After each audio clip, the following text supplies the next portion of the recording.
The Master knew that Mr. Liao Fan was still unable to accomplish the state of no thought, but he could practice reciting the Junti mantra continuously, without keeping track of the number of recitations and without interruptions.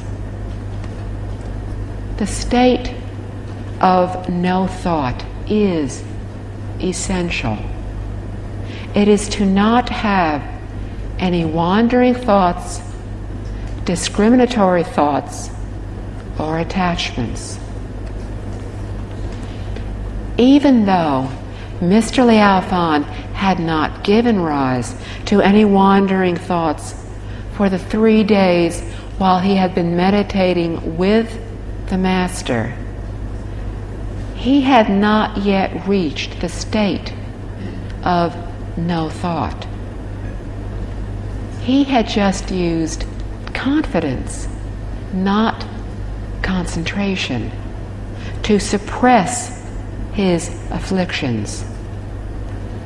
He believed that all was destined. He believed in cause and effect.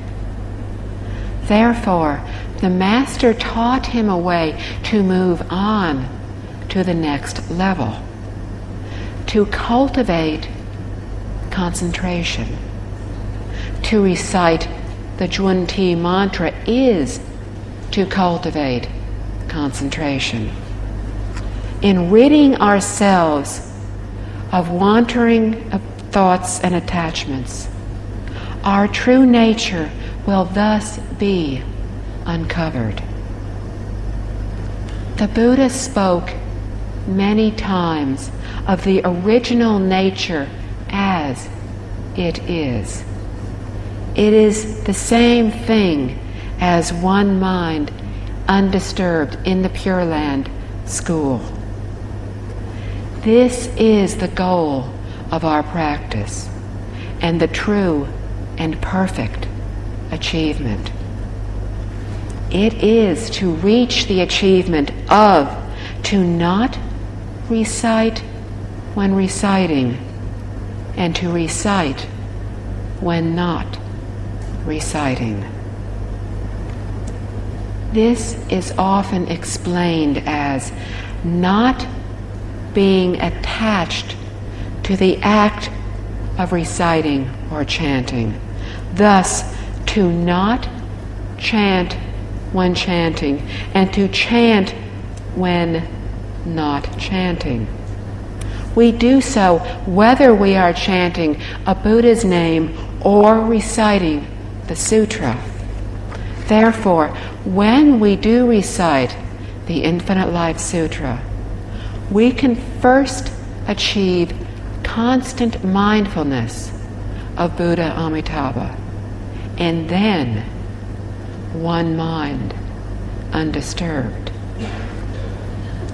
It is evident that even though the methods may differ, the principles and the goal are the same. When we reach the state of no thought, when the reciting becomes second nature, it will naturally become effective. Basically, there are 3 levels of achievement. The upper level is one mind undisturbed in enlightenment. The middle level is one mind undisturbed in mindfulness. And the lower level is constant mindfulness of Buddha Amitabha, which is where our cultivation begins. Therefore, we cannot be proud when our achievement reaches a certain level. For if we do so, then we will not be able to advance further. Reaching the upper level of constant mindfulness of Buddha Amitabha. We will have the ability to transcend this world at will, to leave whenever we wish. Whenever we want to go, Buddha Amitabha will come to escort us to the Western Pure Land. Although we have reached this level of achievement and are able to pass away at ease, it is best to stay longer in this world. Why?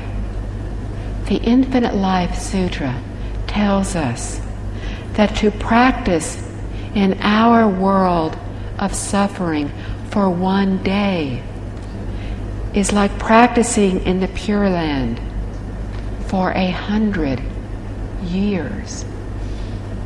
We can stay in this world to train our endurance. The second and even more important reason to stay is to encourage more people to go to the Western Pure Land. It is remarkable that we ourselves are able to go. But it would be even better if we could help others to go there as well. Thus, we can concentrate on helping, educating, and encouraging others.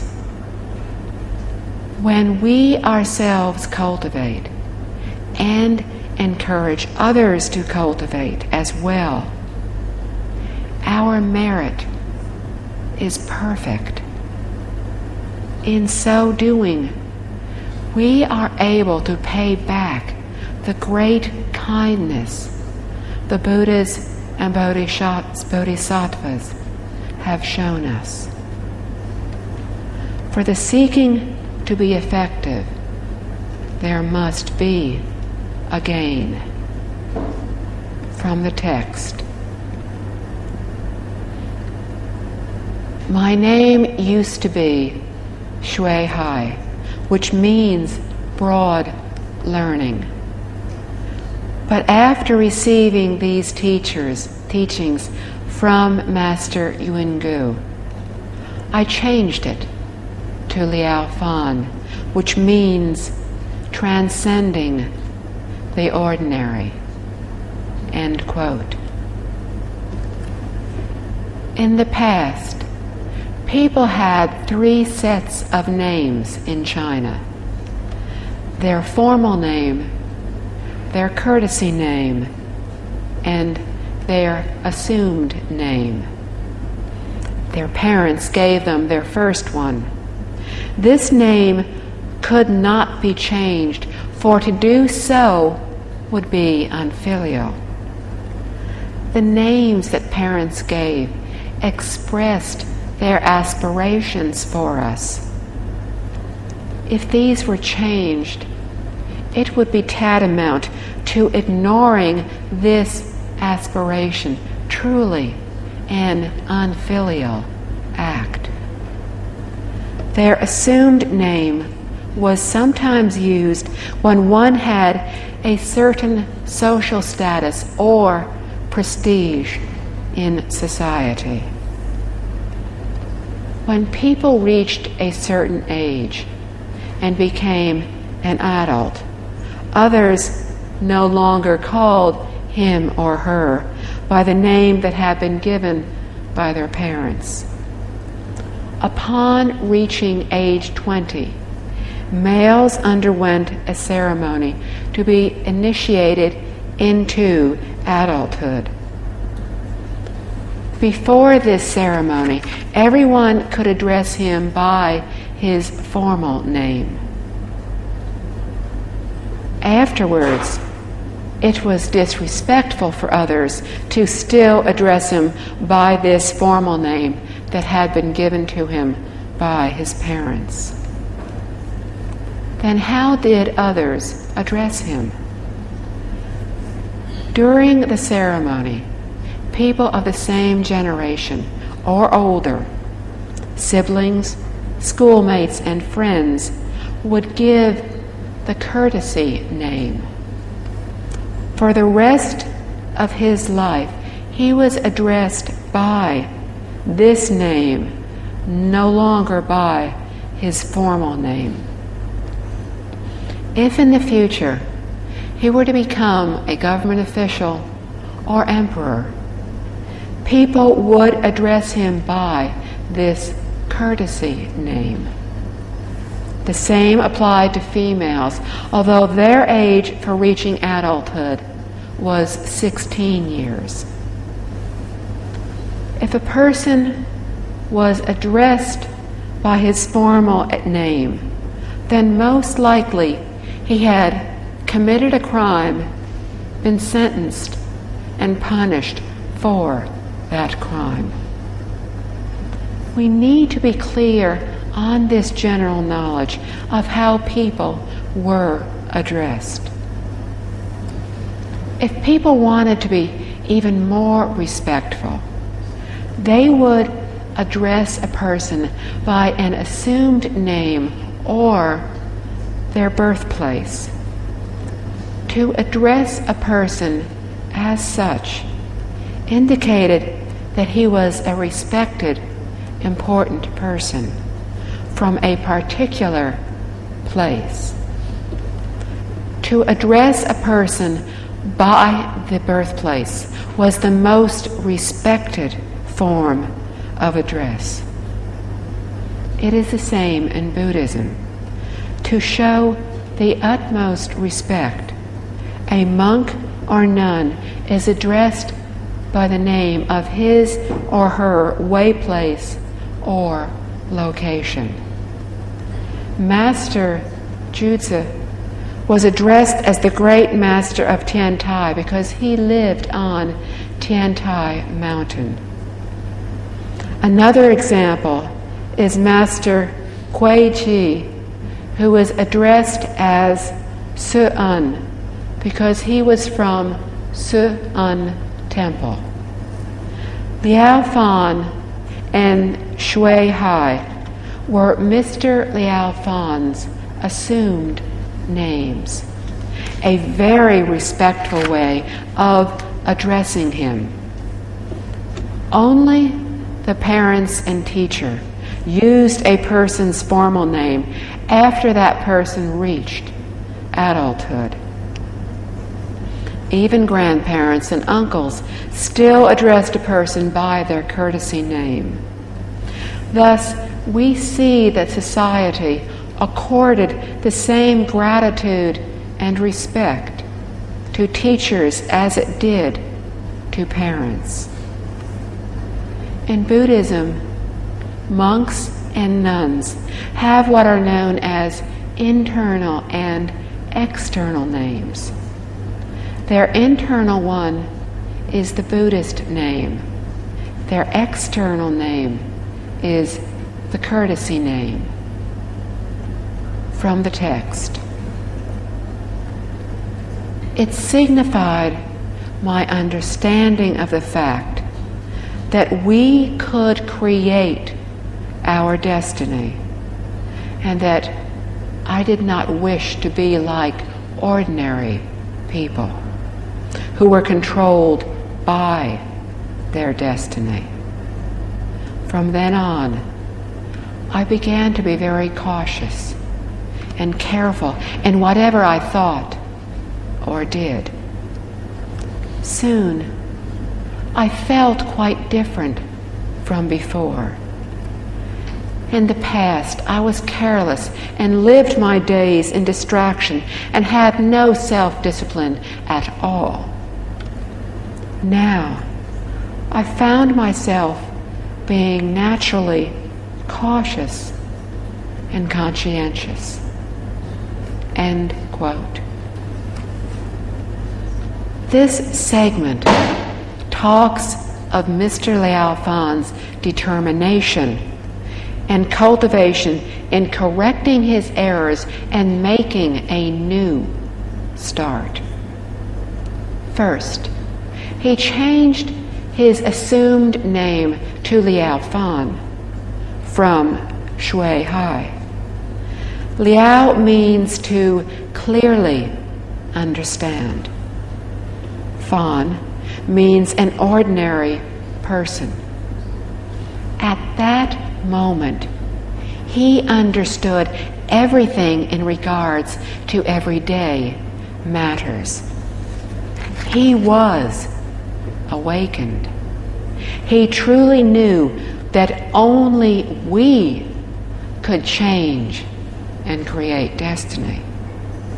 He understood the principles and the methods, and knew that from then on, he did not have to just follow the path of destiny, because it was not fixed.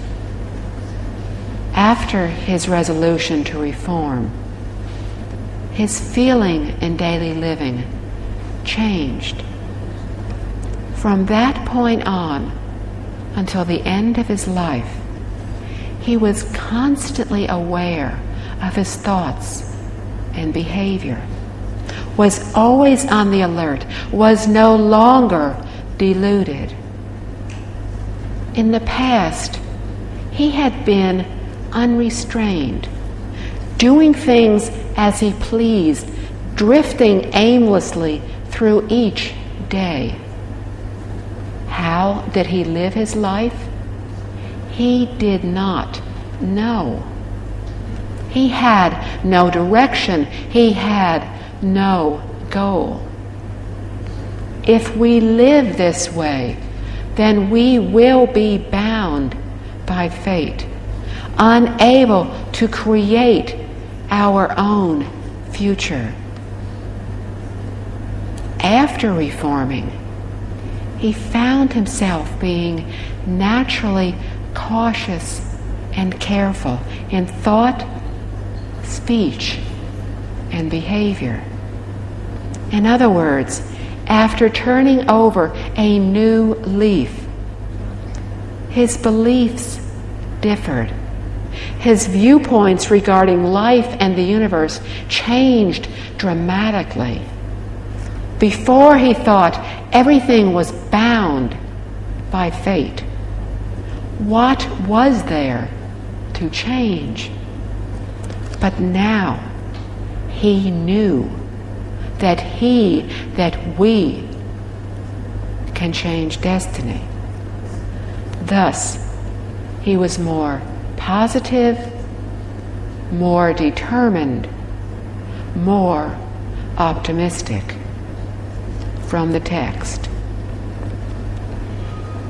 I maintained this attitude even when alone, for I know that there are spirits and heavenly beings everywhere who know my every action and thought. I am cautious to not offend them with my conduct. Even when I encounter people who dislike or slander me, I could take their insults with a patient and peaceful mind, and do not feel compelled to quarrel with them. End quote. The reason why ordinary people cannot reform is because they do not understand this. Those who are more familiar with the Infinite Life Sutra will understand such situations and be even more careful with their thoughts, speech, and behavior. Even more careful than Mr. Liao Fan was. This is because the population of the Pure Land is beyond calculation. Even if we used every single computer in this world, we could not calculate the number of beings who live there. And yet, every one of them possess the same abilities as Buddha Amitabha.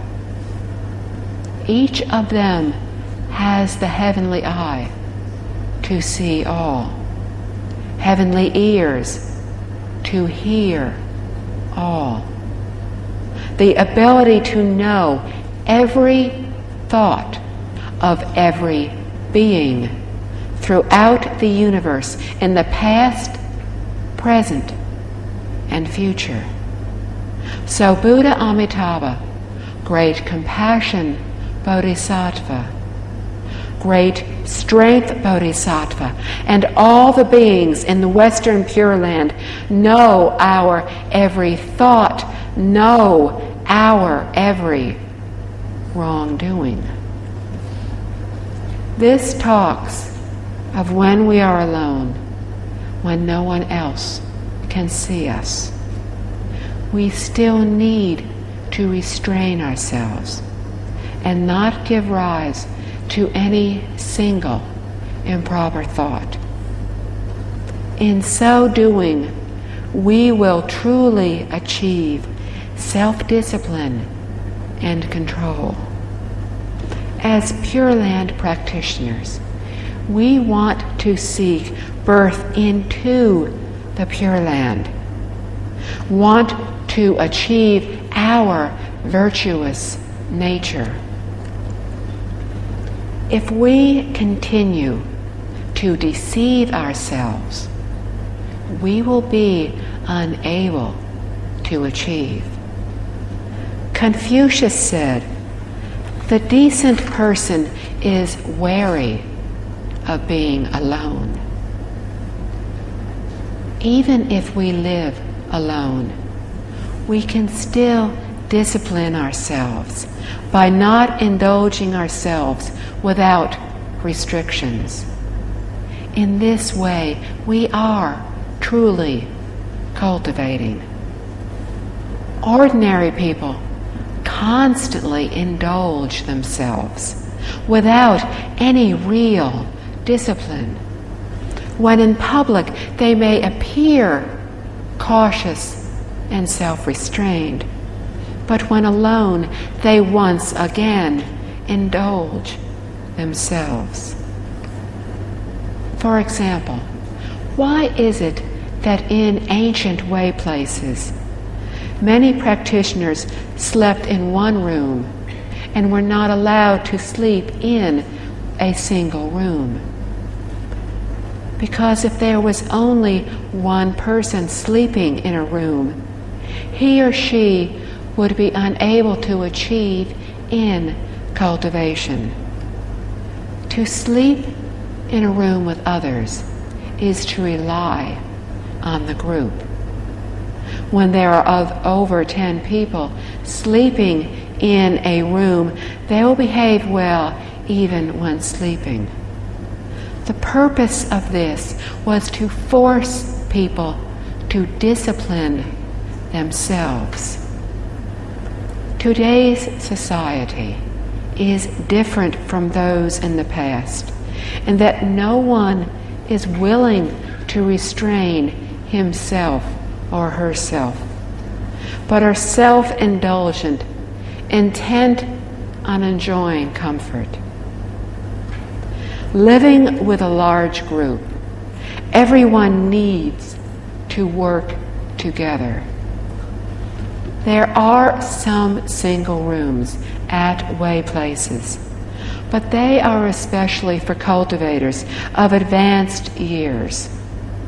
Also, those who hold high positions and who have many responsibilities, like abbots or the leading monk, also need to have a room of their own for the convenience of handling matters at all hours without disturbing others.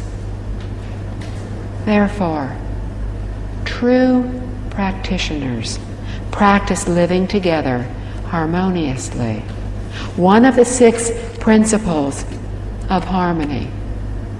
It is inappropriate for an individual to have a single room.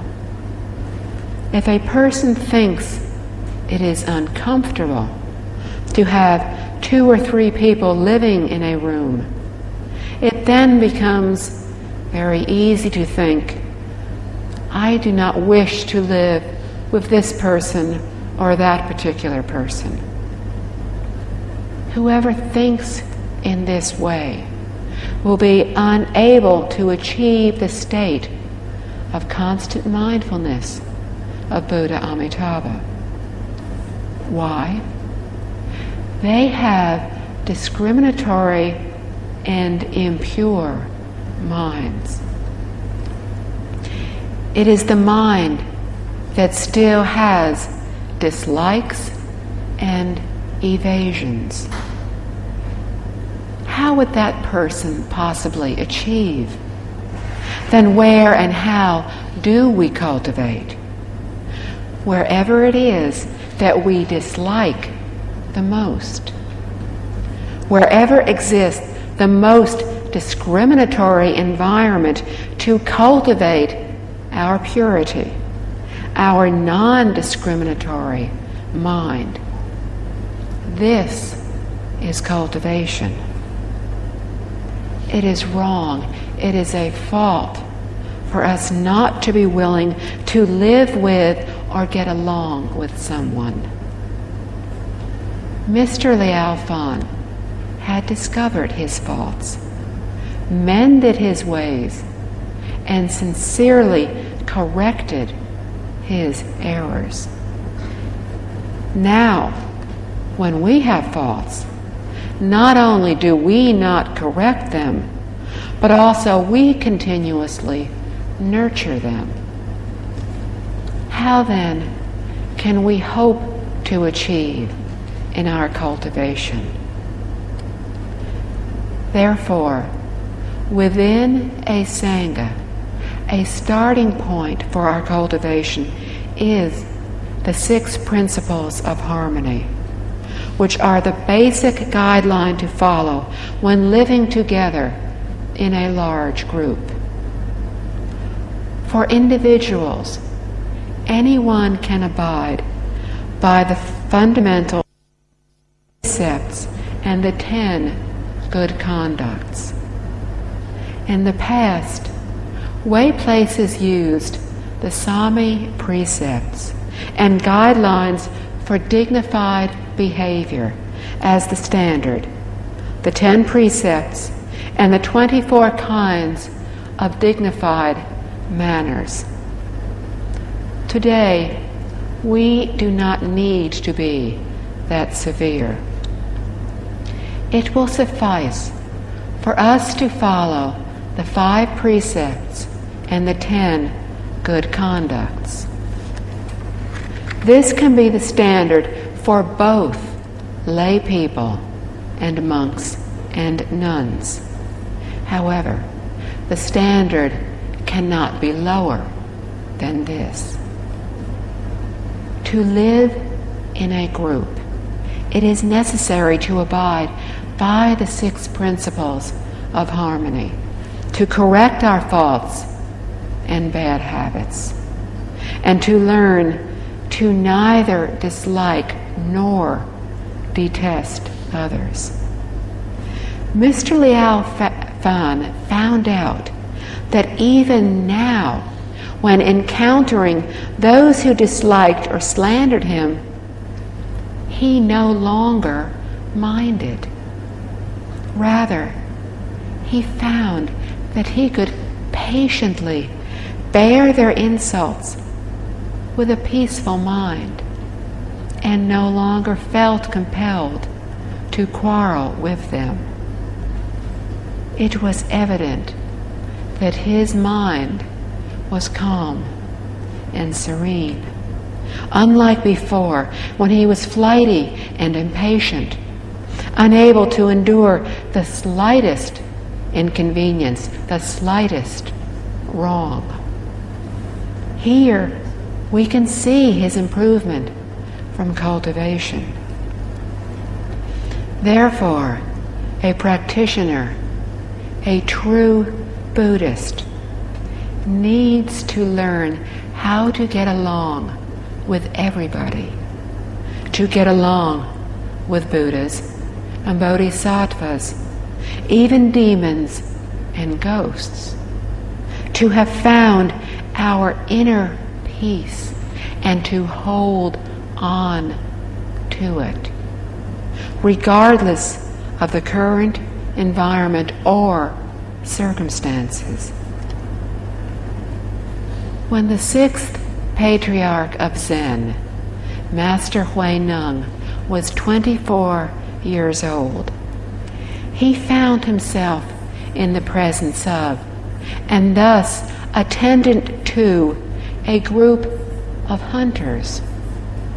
He witnessed their hunting, killing, and committing many bad deeds daily. He saw and heard with his own ears and eyes. Also, he cooked their meat for them and took care of them. At that time, the hunters were his masters. He was their servant. He did this not just for a short time, but for 15 years. Could we have endured doing this? He not only endured, but in that environment he still lived at ease. He learned how to not give rise to any wandering thoughts, discriminatory thoughts, and attachments. For him, these were 15 years of true cultivation. He reached enlightenment when he was in Huangmei in the southern part of China. Having attained enlightenment, he started to correct his bad habits. Whether under favorable or unfavorable circumstances, he cultivated his mind of purity, equality, great compassion, and kindness. There is nothing more important than the cultivation of these three qualities. Today, when we interact with people and matters, are we cultivating with our mind of purity under favorable or unfavorable circumstances? If we are not cultivating our purity of mind, then we are not truly cultivating, and we will not attain any benefits. If so, we are not properly practicing Buddhism. Thus, we are studying it as an academic pursuit. Even if we spent every day reading the sutras and were extremely articulate in explaining them, we would just be increasing our afflictions. In this way, we will be in the three bad realms. This is obviously and absolutely wrong. True practitioners do not attach to the words, do not attach to what has been said. Rather, they use their intuition. They seek purity of mind, the non-discriminatory mind, the true mind, which is in our original self-nature. They seek perfect, complete enlightenment. As Pure Land practitioners, this is our goal: to attain constant mindfulness of Buddha Amitabha. Constant mindfulness is the mind of purity and equality. Non-discrimination is one entirety. Purity is one entirety. There is no barrier within the true mind. In other words, if we still have discriminatory thoughts and attachments, then we are unable to achieve constant mindfulness. Departing from these discriminatory thoughts and attachments, we will be able to achieve constant mindfulness, to be truly cultivating. Although this is not a very high level of achievement, attaining it shows that Mr. Liao Fan was proceeding correctly, and he had received a good response.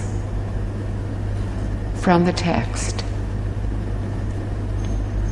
The year after I met Master Yuangu, I took the preliminary imperial exam, in which Mr. Kong had predicted that I would come in third place. Amazingly, I came in first. Mr. Kong's predictions were beginning to lose their accuracy. He had not predicted I would pass the imperial exam at all, but that autumn I did. End quote. Mr. Liao Fan was destined to place third in the exam, but by cultivating kind deeds and accumulating merits and virtue, he was able to improve his placement from third to first.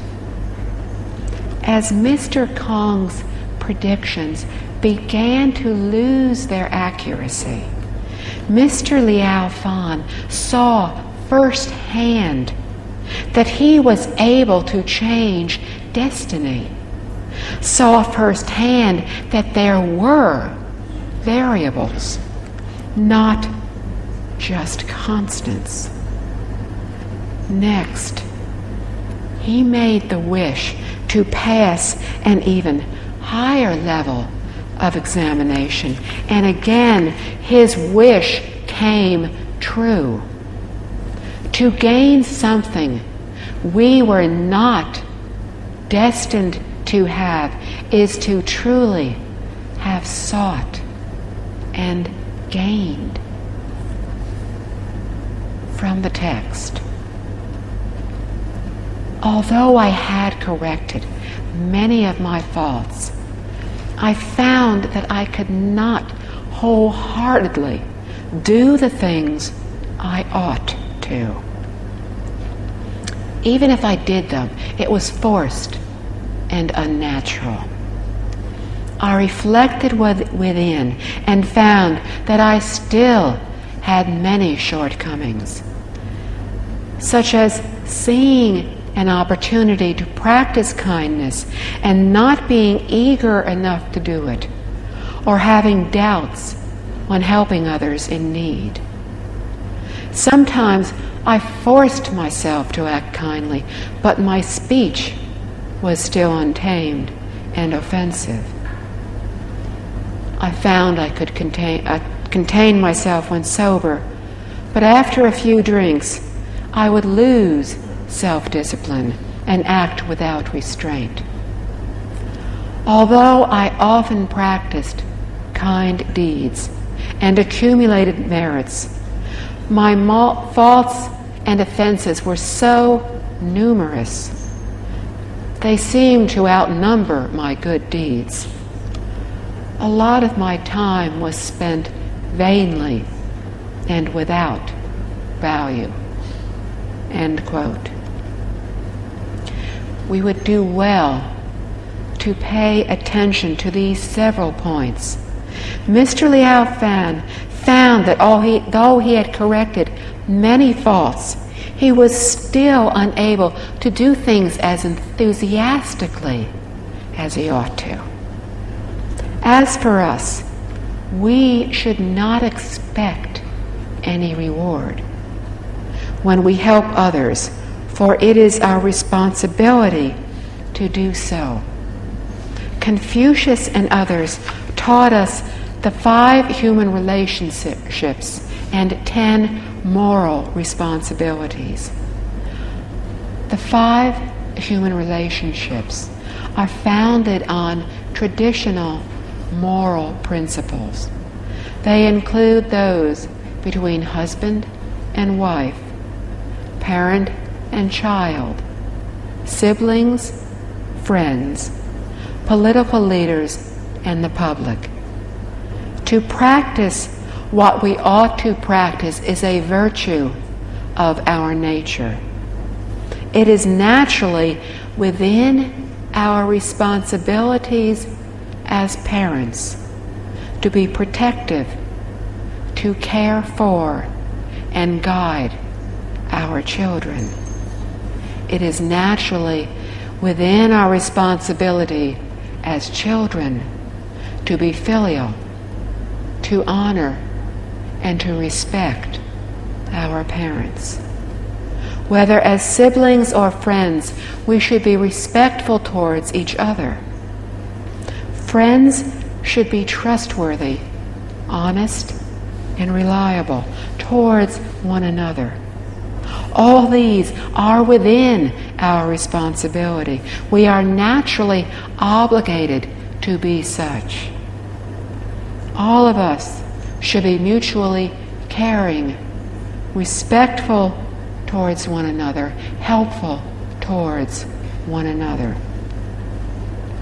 Mr. Liao Fan understood this, although he does not yet practice it perfectly and purely. For him and we, these are still intermingled with personal advantages and disadvantages. If I were to help this person, how would it benefit me?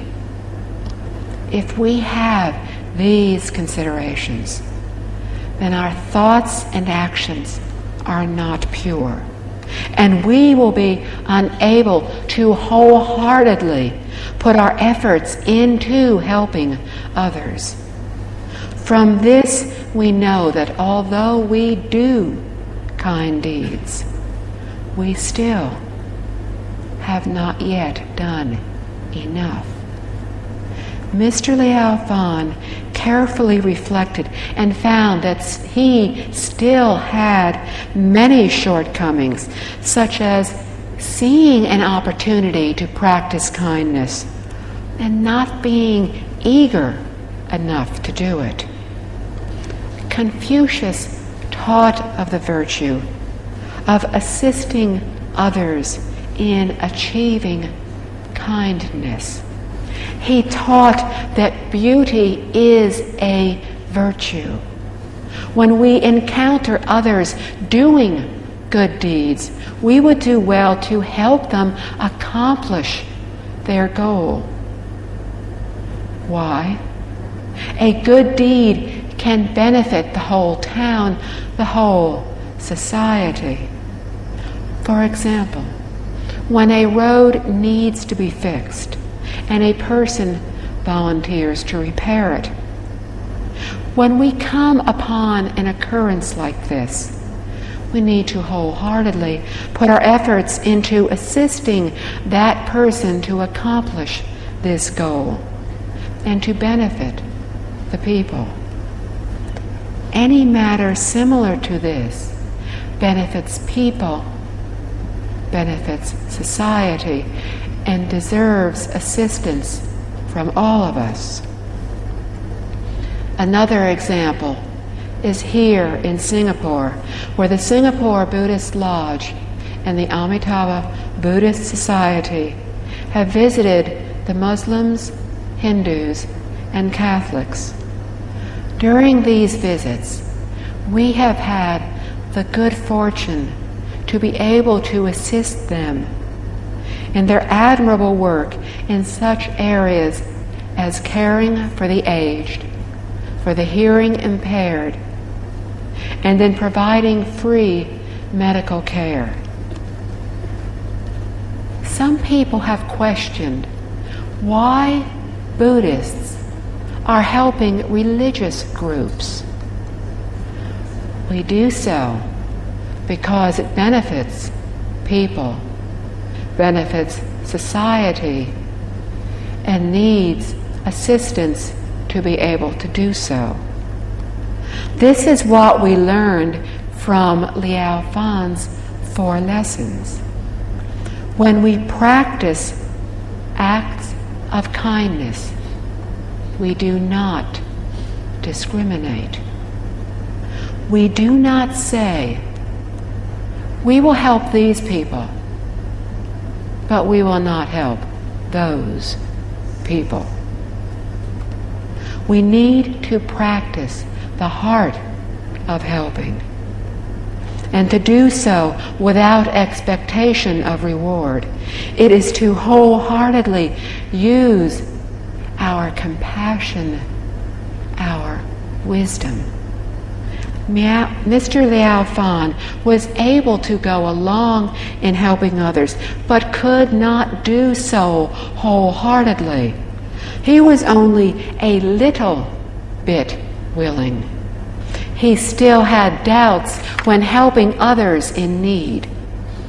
If others are in trouble, we need to help. But many of us first question whether we should or should not. In today's society, we frequently encounter people asking for help. Some of these people are frauds asking for money.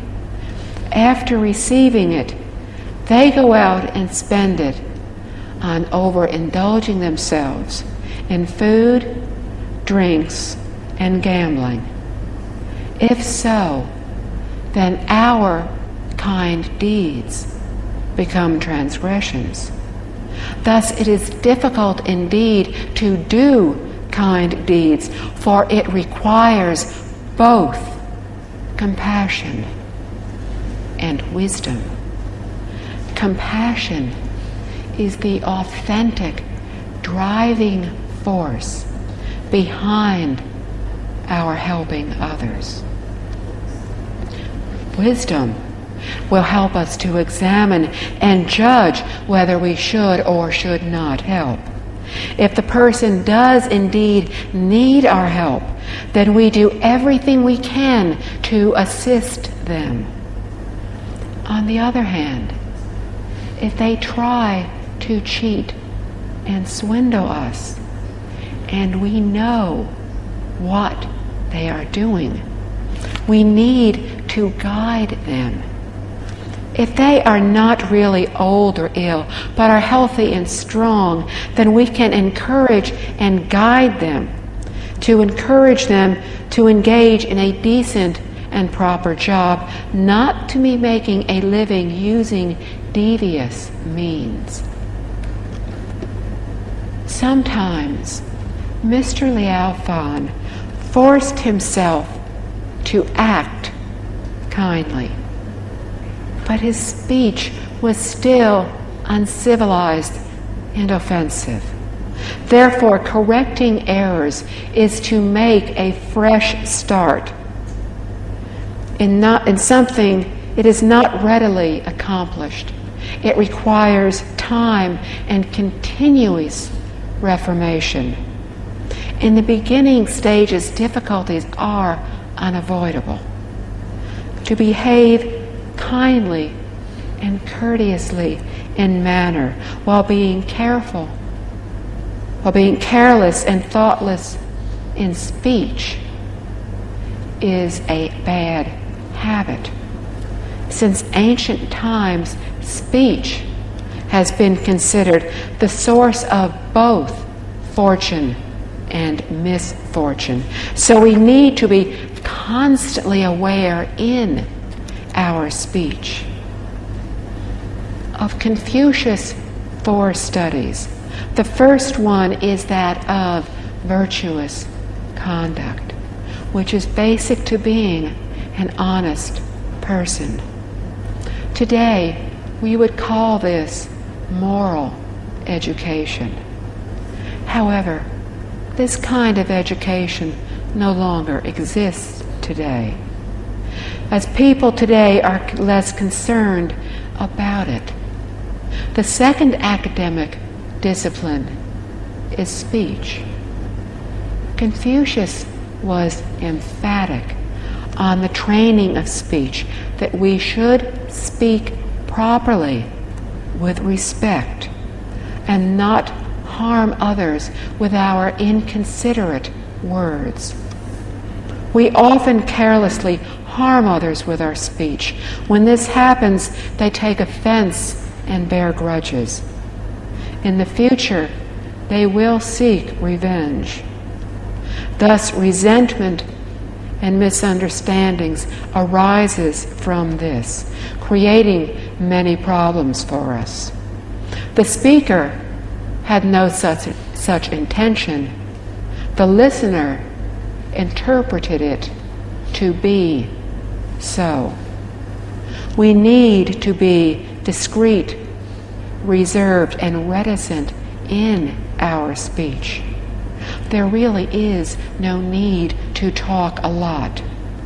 In talking less, we will commit fewer mistakes. For our achievement, while helping others to achieve as well, especially for practitioners cultivating purity of mind, one phrase of Amitabha will suffice.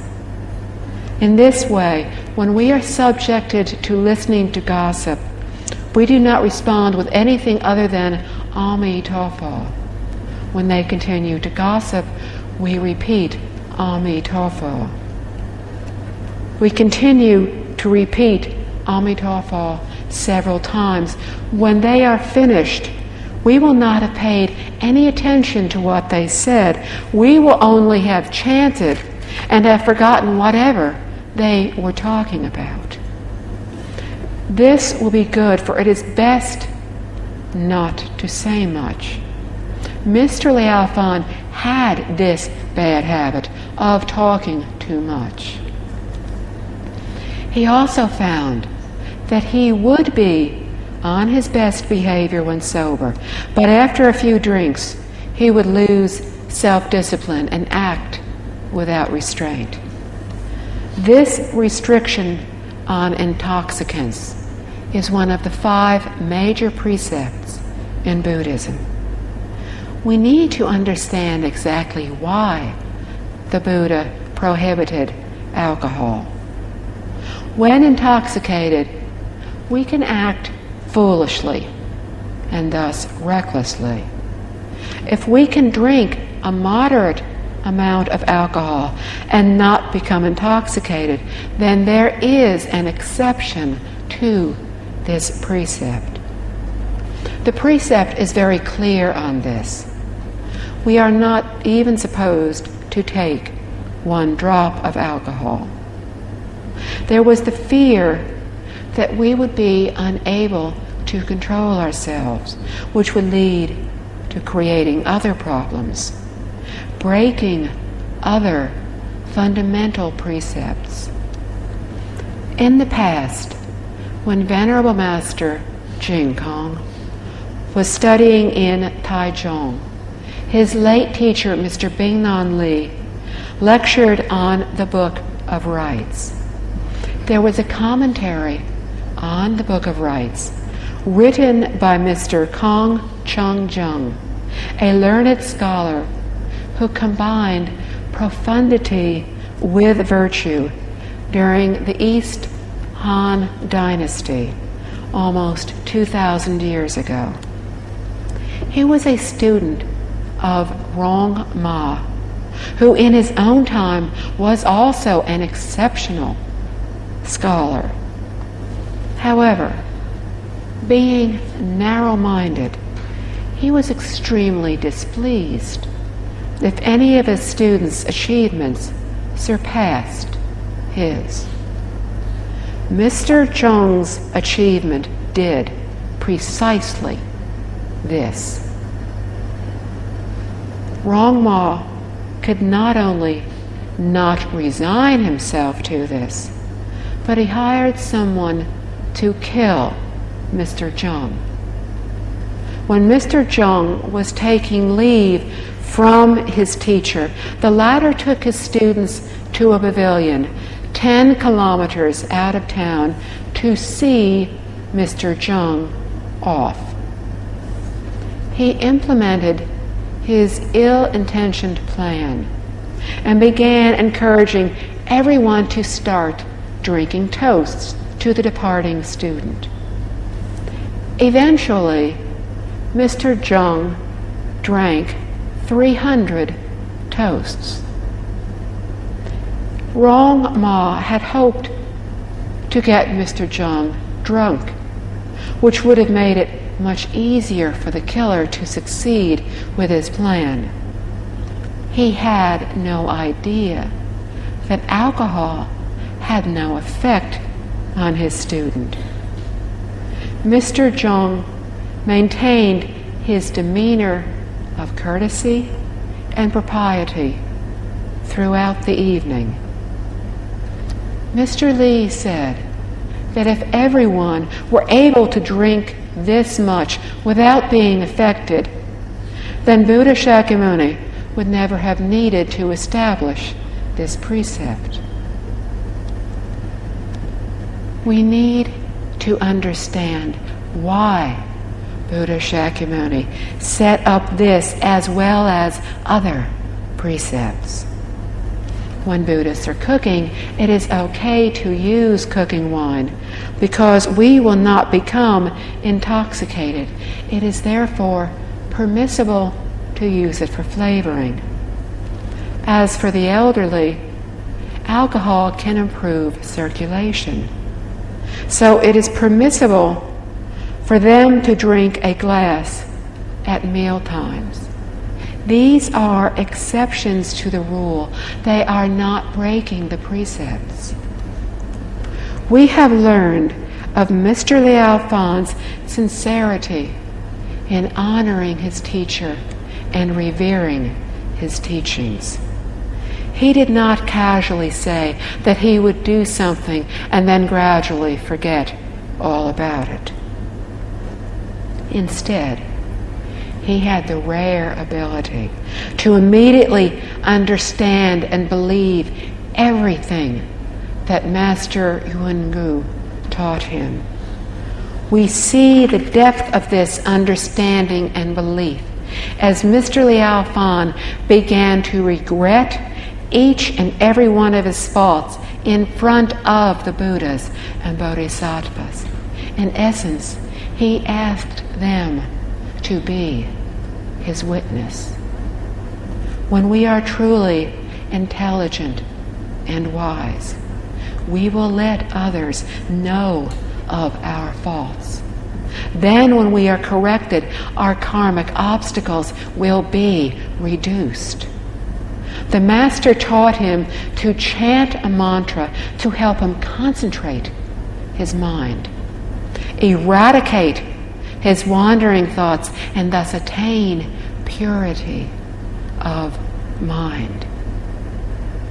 To attain this goal of purity of mind remains the same whether we are chanting mantras, a Buddha's name, or reciting sutras.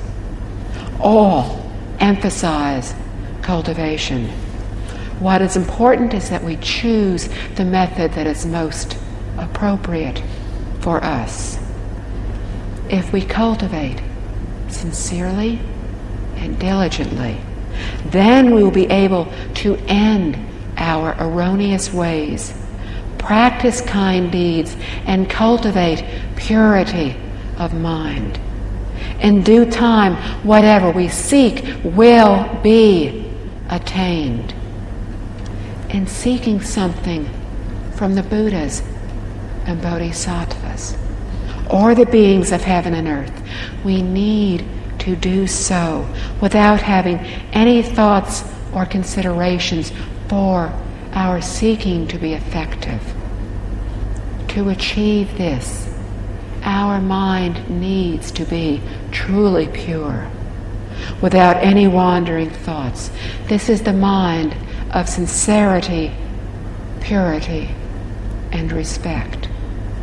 Only when we appeal to the Buddhas and Bodhisattvas using this mind will we attain what we seek.